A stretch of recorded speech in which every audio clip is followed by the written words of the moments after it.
வேடசந்தூர் அருகே மணல் லாரிகளால் அதிக அளவில் உயிரிழப்பு ஏற்படுவதாக பொதுமக்கள் குற்றம் சாட்டுகின்றனர். வேடசந்தூர் அருகே உள்ள எரியோடு பகுதி வழியாக ஏராளமான மணல் லாரிகள் செல்கின்றன.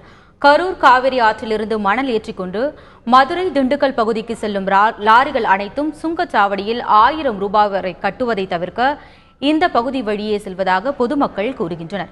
இதனால் பாளையம், குஜிலியாம்பாறை, கோவிலூர் பகுதிகளில் அடிக்கடி விபத்தில் உயிரிழப்பு ஏற்படுவதாகவும் தெரிவிக்கின்றனர். மேலும் லாரிகளுக்கு உரிய ஆவணங்கள் இல்லாததால் இழப்பீடும் கிடைப்பதில்லை என பொதுமக்கள் புகார் கூறுகின்றனர். வேடசந்தூர் வழியாக போகிற அந்த 4 வழிச்சாலையை பயன்படுத்துறதுனால அந்த டோல்கேட் கட்டணத்தை மிச்சப்படுத்தணுங்கிறக்க இந்த வழியாக குஜிலியம்பாறை வழியாக வர்றாங்க.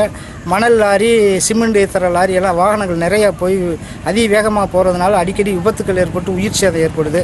எரியோடு வழியாக செல்லக்கூடிய மணல் லாரி அசுர வேகத்தில் செல்வதால் பல்வேறு விபத்துகளும் உயிரிழப்புகளும் ஏற்படுகின்றன. இந்த மணல் லாரிகளுக்கு உரிய ஆவணங்களான ஆர்சி, எஃப்சி, இன்சூரன்ஸ் எதுவும் இருப்பதில்லை. இது இந்த அதிகாரிகளும் கண்டுகொள்வதில்லை. இந்த விபத்தில் ஏற்பட்டு உயிரிழக்கக்கூடிய நபர்களுக்கு அரசின் காப்பீட்டுத் தொகை எதுவும் கிடைப்பதில்லை.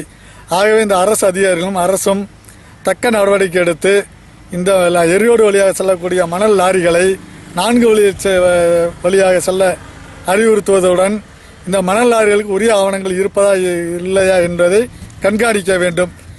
இதற்கிடையே எரியோடு நால்ரோடு பகுதியில் அதிகாரிகள் வாகன சோதனை நடத்தினர்.